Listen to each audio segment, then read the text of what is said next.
In 1859, America was a land where freedom was spoken of loudly but practiced selectively.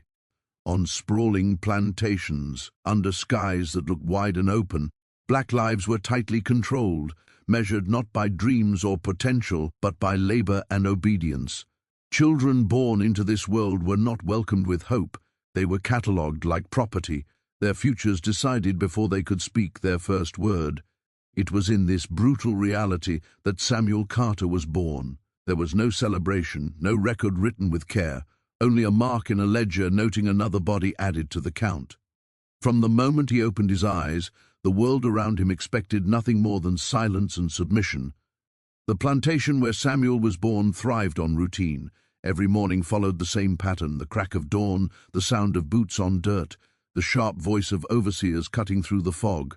Life moved in circles that never changed. Children learned early to keep their heads down, their questions unspoken. Curiosity was dangerous. Thinking too deeply invited punishment. Yet even as an infant, Samuel seemed strangely alert. While other babies cried or slept, he watched. His eyes followed movement, lingered on faces, traced shadows on wooden walls, as if trying to understand their meaning.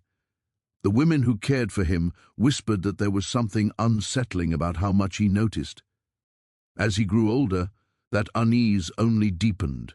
By the age when most children barely understood commands, Samuel seemed to anticipate them. He would move before being told, step aside moments before a cart rolled past, fall silent just before an overseer appeared. It wasn't instinct alone, it felt calculated. Adults began to exchange looks when he was near. On a plantation built on control, unpredictability was feared, and Samuel was becoming unpredictable in the quietest way possible. There were no books for him to read, no lessons to attend. Education for black children was not just discouraged, it was forbidden. Knowledge was seen as a threat, a spark that could ignite rebellion. Still, Samuel absorbed the world around him with frightening efficiency. He listened when white men spoke, even when they thought no one was paying attention. He memorized tones, patterns, repetitions. Numbers spoken casually during transactions seemed to lodge in his mind. Days later he would repeat them, rearrange them, understand them. No one had taught him how. At night, when the plantation fell into uneasy quiet, Samuel would sit awake, staring at the sky through cracks in the ceiling. He watched the stars shift position night after night, noticing rhythms no one had ever explained to him. He counted footsteps, breaths, seconds between sounds. To him the world felt like a puzzle, one that followed rules, even if those rules were cruel. And unlike the adults around him, Samuel didn't accept those rules as unchangeable truths. He observed them as systems. The first time someone openly acknowledged that something was different about him, it came not with admiration, but with fear. An older enslaved man noticed Samuel quietly correcting a mistake in crop counting, numbers that even the overseer had miscalculated. When confronted, Samuel didn't boast or deny it. He simply explained the math, calmly, precisely, as if it were obvious. The field went silent. The overseer laughed it off, but his eyes hardened. Intelligence in a black child was not impressive, it was threatening. Whispers spread quickly. Some said the boy was cursed, others said he was touched by something unnatural. Superstition filled the gaps where understanding failed. In a world that refused to see black brilliance as human, any sign of it had to be explained away as something dark or dangerous. Samuel felt the shift in how people looked at him.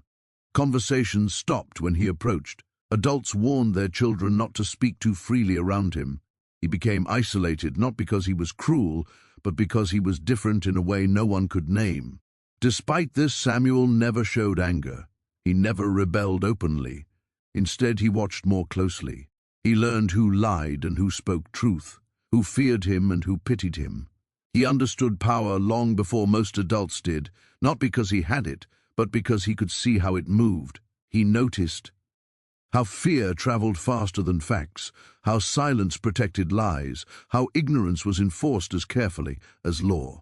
The plantation owner eventually heard the rumors. At first he dismissed them as nonsense, but curiosity, like fear, has a way of growing. One afternoon Samuel was brought before him and asked simple questions meant to humiliate. Names, counts, observations. Samuel answered all of them without hesitation. Then he went further, offering details no one had asked for, patterns in work output, predictions about weather changes, corrections to flawed assumptions. The room grew tense. This was no trick. This was not mimicry. This was understanding. From that moment on, Samuel's life changed. He was watched more closely, questioned more often. The same intelligence that set him apart now placed him under constant scrutiny. Every word he spoke was weighed. Every silence was suspected. He had become something the system did not know how to handle, a mind it could not control, housed in a body it believed it owned. Yet for all the attention, Samuel remained a child. He felt loneliness deeply. He sensed that whatever made him different also made him unsafe, but even fear could not dull his curiosity. He continued to observe, to think, to connect ideas in ways that felt natural to him. He didn't know the word genius. He didn't know what science was. He only knew that the world made sense when you looked at it closely, and that most people chose not to look at all. In a society determined to deny his humanity, Samuel Carter's greatest crime was not intelligence, it was clarity. He saw the world too clearly, too honestly, too soon. And in 1859, that kind of sight was something the system could not afford to let grow unchecked. Samuel Carter did not learn the way other children learned. There were no lessons, no alphabets scratched onto slates, no guiding hands pointing from one answer to the next. His mind moved alone, quietly building itself in the shadows of a world that refused to teach him anything beyond obedience.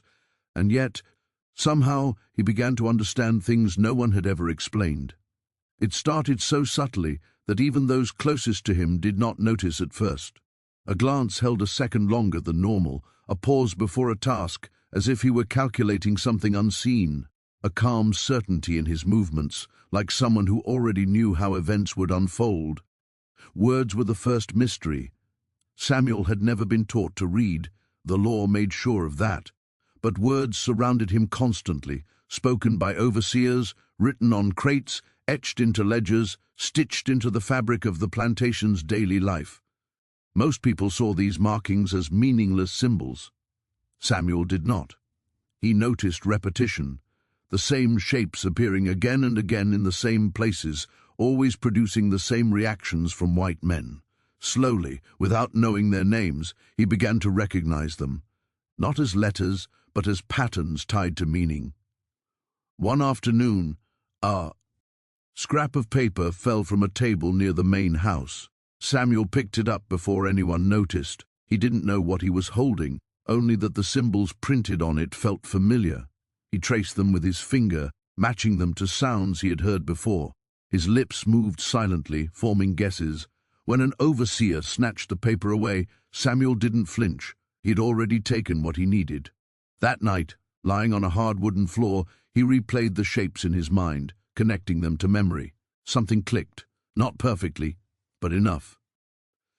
Numbers followed soon after. The plantation ran on numbers, bushels, days, costs, bodies. Samuel heard them constantly, spoken casually by men who assumed no enslaved child could understand them.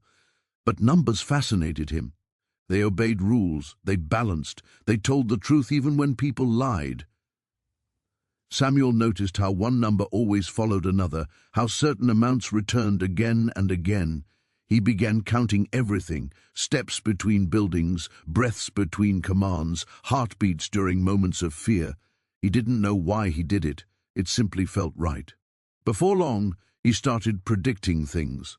He would move away from a spot moments before something fell. He would finish a task just before being told to stop. He would warn others of rain hours before clouds appeared. To him, these were not guesses. They were conclusions. The world, he realized, left clues everywhere. Most people were too distracted or too afraid to notice them. The most unsettling part was how naturally it all came to him. Samuel never felt like he was learning. He felt like he was remembering, as if the knowledge already existed somewhere inside him, waiting to be awakened by observation. When adults spoke around him, he listened not just to words, but to rhythm and tone. He learned which statements were lies by how voices tightened, which promises were empty by how eyes avoided contact. Human behavior became another system to study, another set of patterns to decode. People began to notice. A woman working beside him once muttered a miscount under her breath while sorting supplies. Samuel corrected her softly without looking up. She froze. When she checked again, she realized he was right. She stared at him with a mixture of gratitude and fear. News like that did not stay quiet for long. Stories traveled across the plantation, growing more distorted with each retelling. Some said the boy could see the future. Others claimed he could hear thoughts. No one wanted to admit the simpler, more terrifying truth that he was just paying attention. The overseers responded the only way they knew how, with suspicion. They watched Samuel closely, trying to catch him cheating, copying, being fed information by someone else. They found nothing. He worked like every other child, spoke little, kept his head down, but his answers, when forced to speak, were always correct, too correct. It unnerved them. A system built on the belief that black minds were inferior could not explain a child who proved otherwise without effort. Samuel himself did not understand why his abilities frightened people. To him, understanding felt as natural as breathing. He assumed everyone noticed the same things he did. It took time for him to realize that others did not see the connections he saw, did not hear the meaning beneath words, did not feel the quiet logic holding the world together. That realization isolated him more deeply than chains ever could. He began to speak less, revealing only what was necessary, hiding the rest behind silence. At night, when exhaustion should have claimed him, his mind remained awake. Thoughts raced, building upon one another, forming questions no one could answer. Why did some people command while others obeyed? Why were rules enforced unevenly? Why did intelligence provoke anger instead of respect? He didn't have the language for these questions yet, but he felt their weight pressing against him. His mind was growing faster than the world would allow it to. One evening, Samuel overheard a discussion between two white men arguing over figures in a ledger. They dismissed him as invisible, speaking freely. When they finished, their conclusion was wrong. Samuel hesitated, knowing the danger of speaking, but the error bothered him. Quietly, almost apologetically, he pointed out the mistake and explained the correct total. The room fell silent. The men stared at him, not with surprise, but with something colder. Recognition.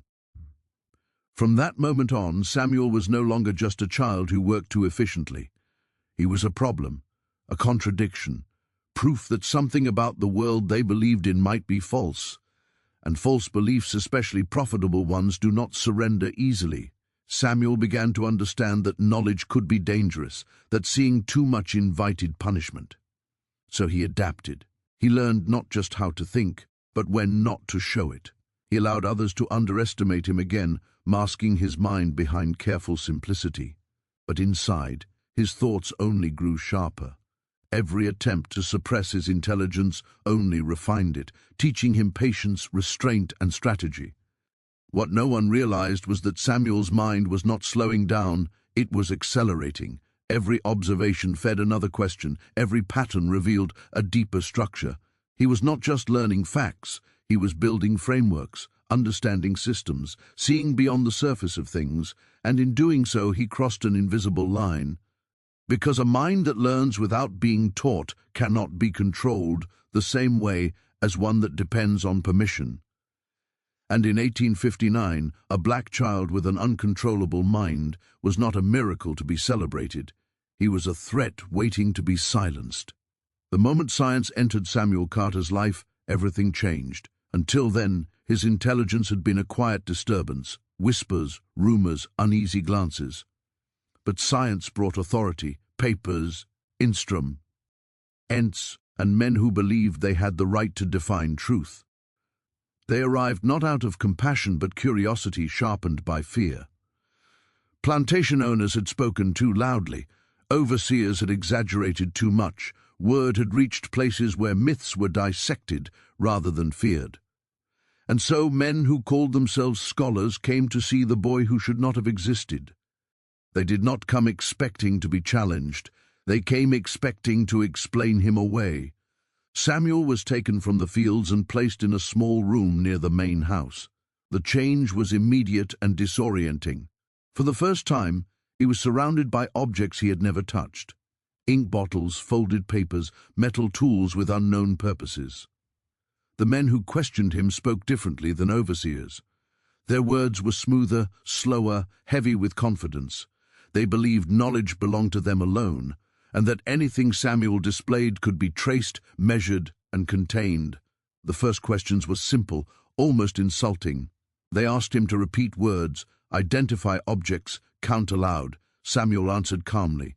He did not rush, he did not hesitate. The men exchanged smiles, certain this would end quickly. Then the questions changed. They became layered, conditional, designed to confuse. Samuel followed them effortlessly. When one man misspoke, Samuel corrected him gently. A pause fell across the room. Ink stopped moving. Smiles faded. They began testing memory next. Lists of words spoken once, then aga. In hours later, Samuel recalled them perfectly. Then they altered the order, changed the context, tried to trick him into contradiction. He adapted instantly. His recall was not mechanical, it was understanding. That frightened them more than raw memory ever could. One of the scholars suggested it was mimicry, a trick learned by listening. Another argued it was coincidence, a result of careful prompting. So they isolated him. Asked questions without context, introduced symbols he had never seen. Samuel studied them quietly, noticing shapes, frequency, symmetry. When he responded correctly, the room grew tense. This was not training, this was not rehearsal, this was reasoning. They moved on to numbers, confident this would expose limits. Numbers were supposed to be neutral, objective, unforgiving. Samuel welcomed them. He solved problems in his head that the men wrote down with effort. He noticed inefficiencies in their methods and offered simpler ones, speaking without arrogance, as if genuinely surprised they hadn't seen it. One man laughed nervously, another clenched his jaw. The tests were no longer about learning what Samuel knew. They were about protecting what they believed. Because every answer Samuel gave pressed against something fragile, not just their theories, but their authority. These men had built careers on the idea that intelligence followed race, that hierarchy was natural, measurable, proven. Their charts, their lectures, their published works depended on it. And now a child, enslaved, uneducated, unacknowledged, was undoing it all without effort. They did not write this in their notes. They could not. To do so would be to admit that the foundation of their science was flawed, so they looked for flaws in Samuel instead. They tested his emotions, hoping to provoke confusion.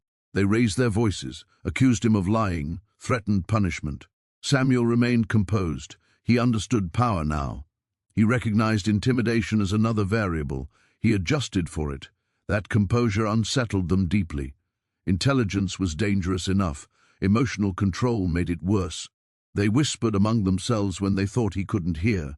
They debated whether the boy understood what he was doing. One suggested his mind might be damaged in some way, overactive, unbalanced.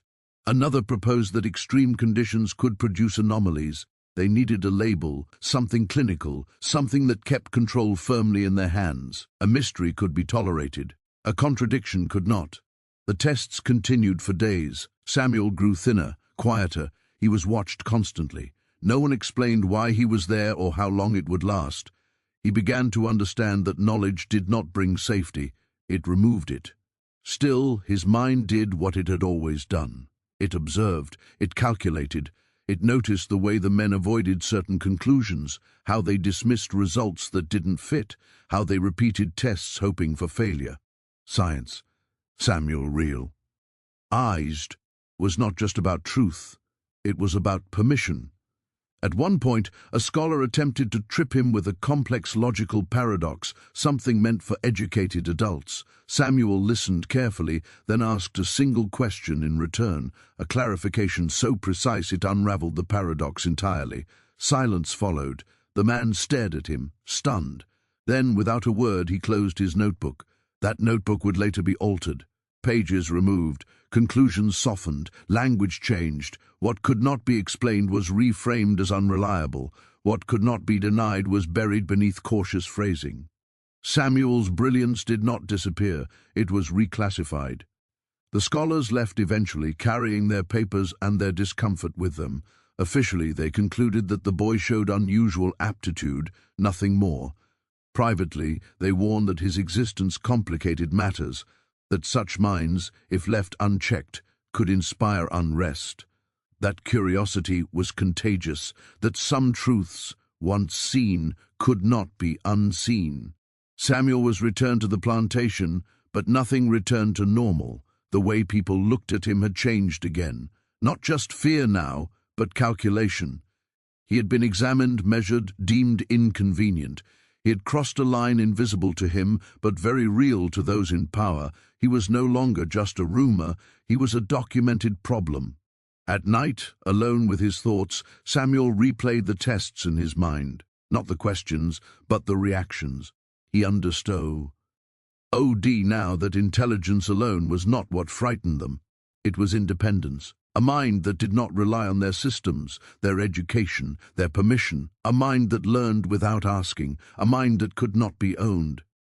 Science had come to explain him. Instead, it exposed itself. And in doing so, it made a quiet decision, one that would follow Samuel for the rest of his life.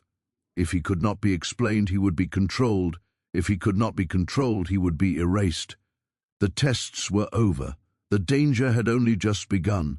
Silence did not arrive suddenly. It crept in carefully, the way powerful institutions always erase what they fear. After the scholars left, nothing was announced, nothing explained. Samuel Carter was not told what had been decided about him, only that decisions had been made. The attention around him changed shape. Where curiosity once lingered, caution now ruled. Where whispers once carried wonder, they now carried warning. He had been examined, measured, discussed in rooms he would never enter, and the conclusion, though never spoken aloud to him, was clear in every guarded glance. He knew too much. The plantation owner stopped asking questions. Overseers stopped laughing off Samuel's answers. Instead, they watched him the way one watches a crack in a wall, small, quiet, but dangerous if left unattended. Samuel noticed he was moved more often, assigned to different tasks, kept away from others who might listen too closely. Isolation became another tool of control. Knowledge spreads fastest when shared, and Samuel was being carefully separated from anyone who might learn by observing him. Records began to change. His name appeared less frequently in ledgers. When it did, it was misspelled, abbreviated, sometimes replaced with vague descriptions. He was becoming less a person and more a liability to be managed. The same men who once documented everything meticulously now practiced selective forgetting. Paper, Samuel would later realize, was not just used to preserve truth. It was used to bury it.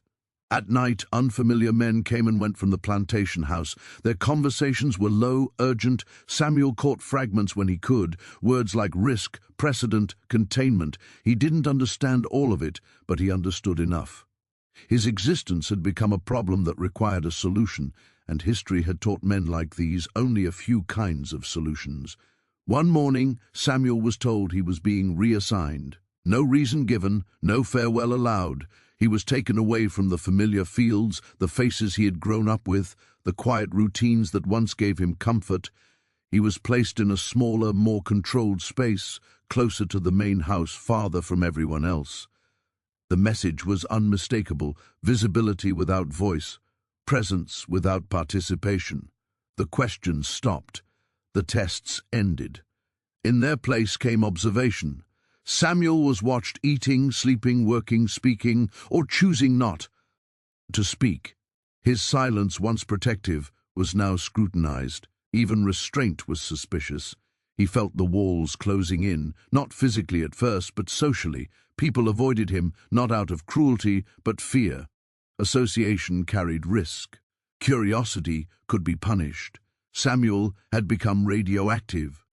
Rumors began to circulate beyond the plantation. Some claimed the boy was being prepared for transport. Others whispered about experiments, about places where minds were studied until they broke. There were stories of children taken and never returned, of talents exploited until usefulness expired. No one knew which stories were true, but everyone knew this. Children like Samuel did not simply disappear by accident.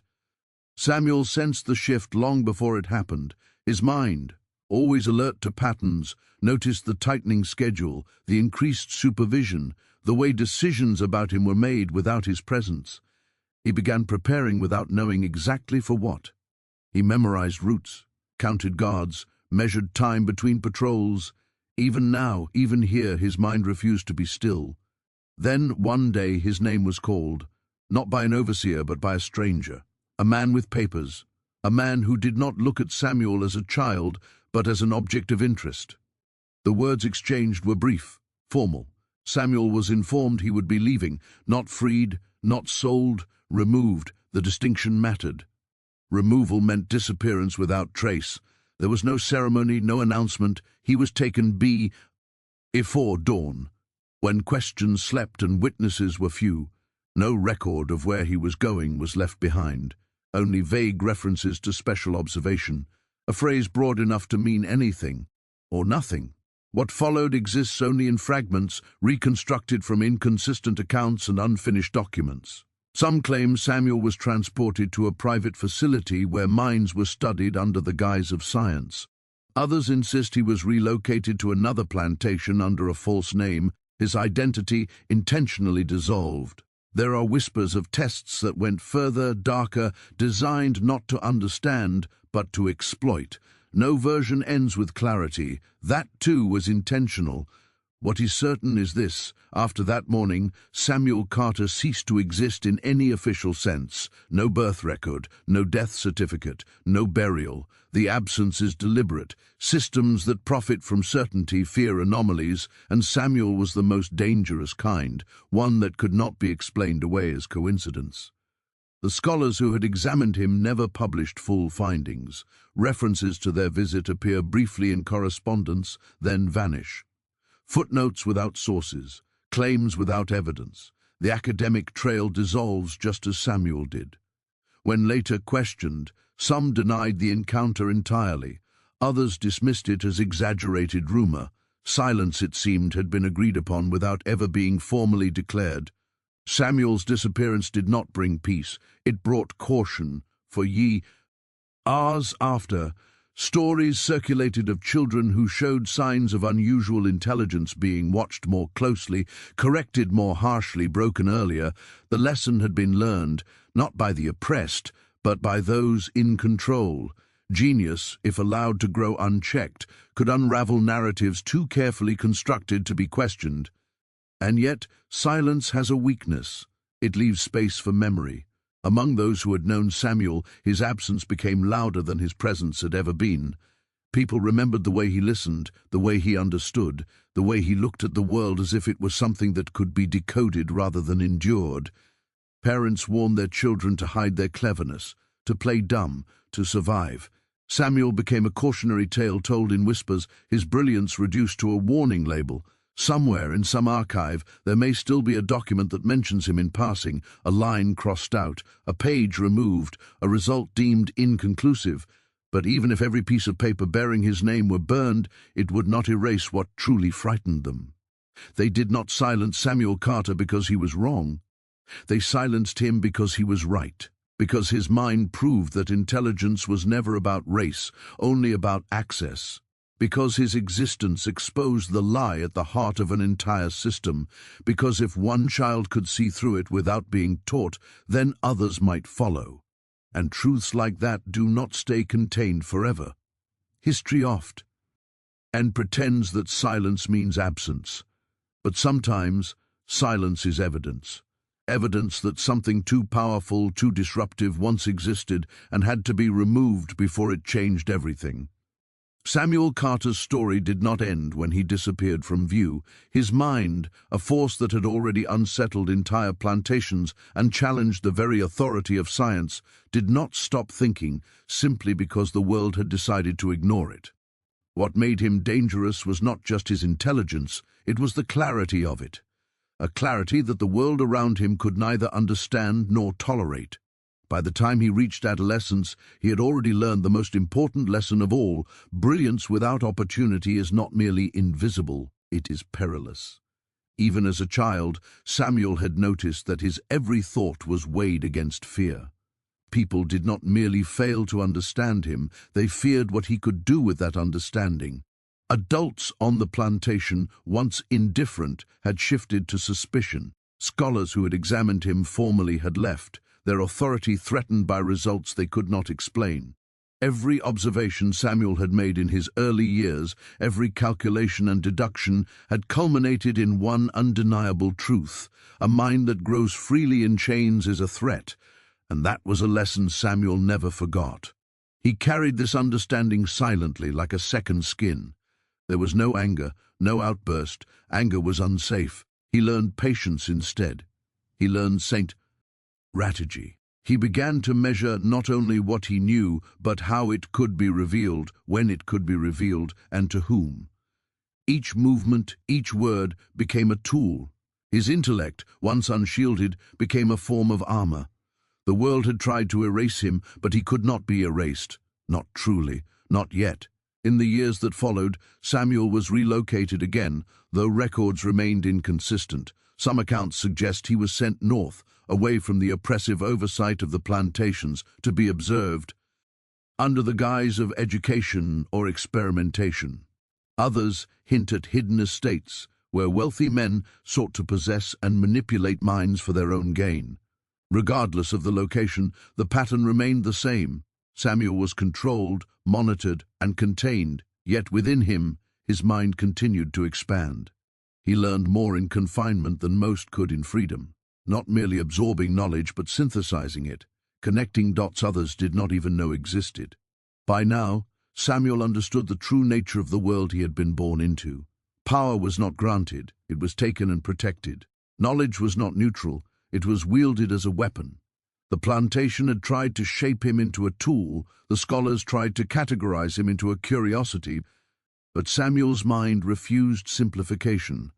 He realized that genius alone was not enough to survive. It had to be married to cunning, to timing, to understanding human nature at its rawest. He began to experiment in small, invisible ways. Observing those around him, he tested limits. How far could he push without triggering punishment? Which arguments could he make to convince? Which truths needed to be disguised? He learned to read not only faces but intentions, the subtle shifts of power, the tiny tremors in authority that could be exploited without detection. Samuel became not just intelligent, he became strategic, almost preternatural in his awareness of cause and effect. And yet, even with all this, Samuel remained isolated.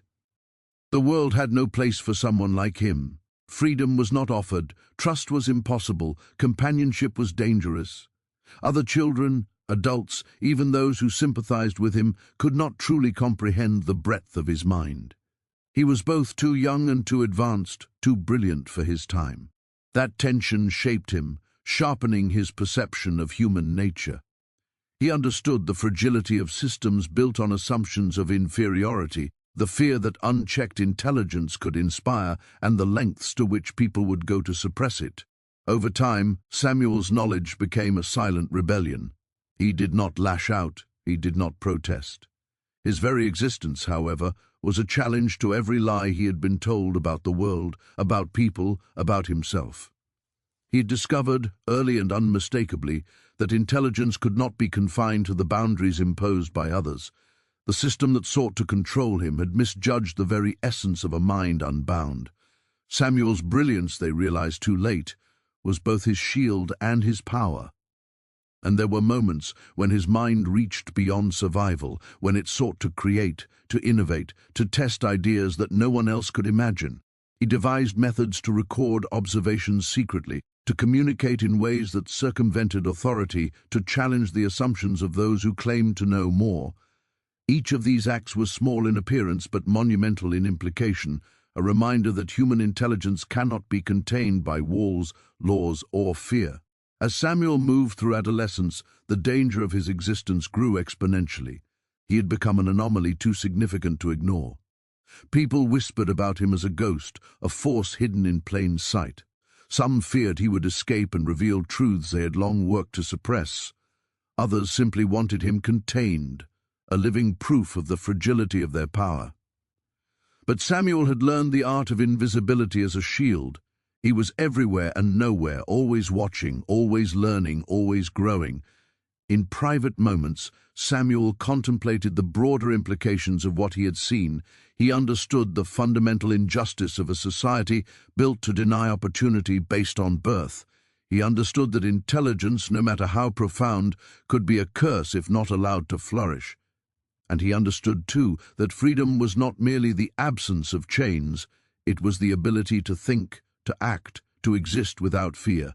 His brilliance had made him a target, but it had also given him foresight, clarity, and resilience.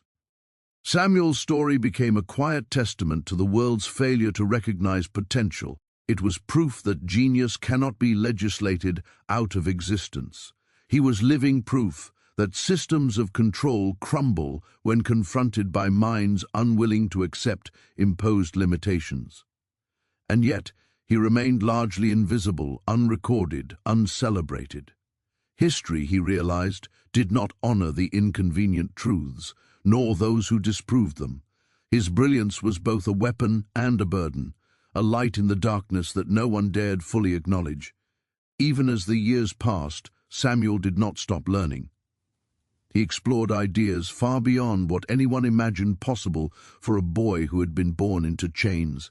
Mathematics, observation, human psychology, natural phenomena, all became tools in the endless project of understanding the world. He connected patterns others overlooked, solved problems no one knew existed, and foresaw consequences of actions long before they occurred. His mind was not simply brilliant, it was boundless, and yet with all this he never let the world see the full extent of what he could do. He had learned that exposure was dangerous, that visibility could invite destruction. Instead, he moved carefully, measured every word, every gesture, every thought he allowed others to glimpse. What they could not see became his domain, his advantage, his sanctuary. Samuel had learned the most powerful lesson of all. Survival for someone like him required more than intelligence. It required discretion, strategy, and the patience to outlast those who feared him. In the end, Samuel Carter's brilliance was a story of quiet defiance. He had survived a world that sought to erase him, that had tried to contain his mind, that had whispered of his disappearance as if it could undo his existence. But intelligence, once awakened, cannot be undone. It grows, even in darkness, even under chains, even when no one records it. Samuel's mind had become a force the world could not comprehend, a presence that haunted the systems built to suppress it. He had become, in every sense, too brilliant for his time. And though history may have chosen to forget him, the truth of his existence remained unshakable. His intelligence was not just a measure of his mind, it was a testament to the resilience of human potential, the persistence of thought against oppression, and the enduring power of a mind that refuses to be silenced. Samuel Carter was not merely a child who had outpaced his oppressors, he was a living proof that brilliance cannot be contained, a shadow of possibility that would linger long after the world thought it had been extinguished.